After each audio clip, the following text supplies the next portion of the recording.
Hey everyone, Mufasi here. If you like this clip, please consider liking, subscribing, hitting that bell icon. This is a clip from our full episode, so if you enjoy that, you can watch here on YouTube or check it out on Spotify. Enjoy the video, subscribe, goodbye. Starting off the show, we had the women's WarGames match. We already have talked about the shit booking of this match and how it was, you know, very last minute thrown together. High key really didn't need this, or at least have a fucking NXT women's WarGames match at this point. Bring NXT onto Survivor Series. You brought them there before, do it again. But this match was really just tossed together, and I was not digging it for the first half at all. I feel like it didn't pick up until everybody was in there. Yeah, once everyone was in there, that's when it heated up. And I feel like with this WarGames design, like, you should have compelling things throughout it to keep people's attention.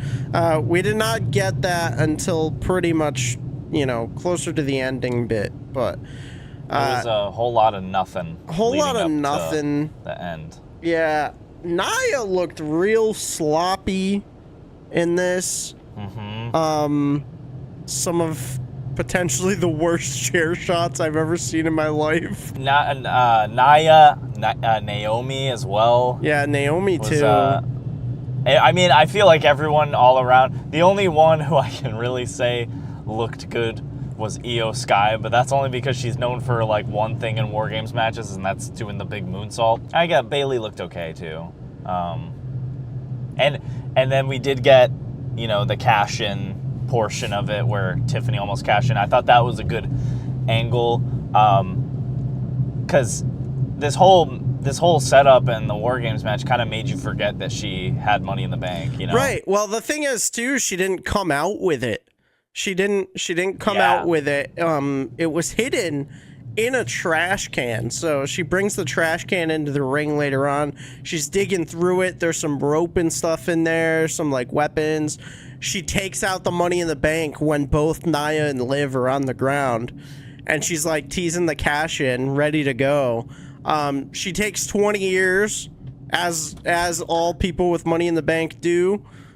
You know, she's deciding who to cash in on. I don't know. I don't know who to pick. She goes to hand it to the ref. Fucking Io comes in with a fire extinguisher and goes, fucking sprays it all over the place. Well, you know what's crazy about that is that Tiffany, Nia, I'm trying to remember, like, I don't know. I feel like the only people who should have beef with Tiffany cashing in are the champions. Right.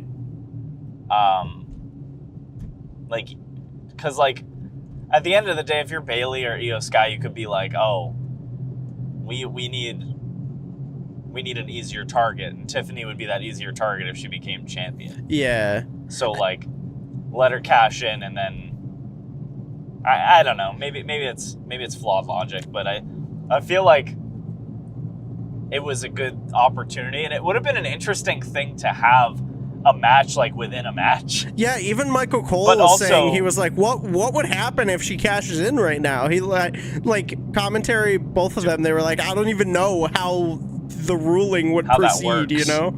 Because, like, you think so when Seth Rollins cashed in at WrestleMania, like, that turned into a triple threat right there, right then and there, you know? So, like, Survivor Series, would it, like, if she pinned, would both matches end? Like, how would that work? I don't know, and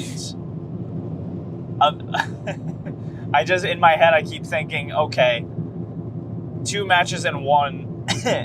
Do we just put the WarGames on pause for a sec, or does she pin and win both matches? Yeah, right? I don't know. I don't know either. So, or does it become a 10-person match for the women's championship? Title? That'd be funny. That would kind of rule. I like that. A 10-way for the championship all of a sudden. That'd be so funny. But yeah, I could get behind it, but it yeah, didn't really, happen, so. this match, like, first half was really, really slow. And then the second half picked up a bit. You had some crazy spots. You know, Io did her moonsault. At the same time, Tiffany did a swanton off the top of the cage as well. So that was like the big spot there. Overall, like, do you think this did anything for, like, the storylines? No, I really don't think it did anything. Like, we have progressed nowhere. Yeah, no, this didn't do anything for any stories. I was watching the SmackDown highlights the morning of, and even Anna, who doesn't watch wrestling, pointed out that the only thing she's observed about, like, the women's division is the Dom Rhea Liv thing, and she could kind of tell just based off of the one highlight from SmackDown that this was like a nothing match. Yeah. Meanwhile, you got the Bloodline, and obviously it's a long running story, the Bloodline thing, but you got the whole, like, serious meeting with Roman and CM Punk, and she's like, how come they don't get that? Yeah, exactly. And how come this isn't like a 4-year boiling story? And it's like, well, because we don't really care about the women's division right now, apparently. Yep. Which sucks. So it does. It does. So it's so crazy to me, like, considering that the women's division on NXT is so much different and so much better. Yeah, it's insane to me. Like, the women's division in NXT is literally the best women's division in wrestling right now. It's like fucking insane. Yeah, I don't know where we go from here. I think it's just Rhea versus Liv, and then Bayley versus Naomi, or Bayley versus Nia, or something like that. And Tiffany, like, getting in there still. Yeah, it's been the same thing all summer into the fall, now almost into the winter. Yeah, so it's crazy. And meanwhile, you know, again, just like giving a whole lot more meaning to the other matches. I'm really hoping the mid-card titles do something and help us out a little bit here, because I just hate to see it.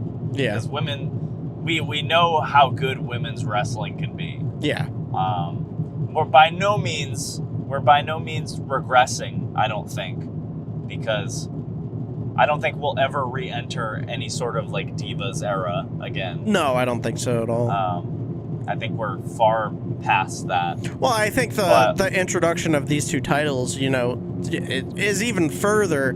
It's like progression, but also it's like you're not booking them well, so it's like you got to figure something out here. So yeah, like you said, hopefully these two titles help, and hopefully some of these stories can actually start to take place and stuff.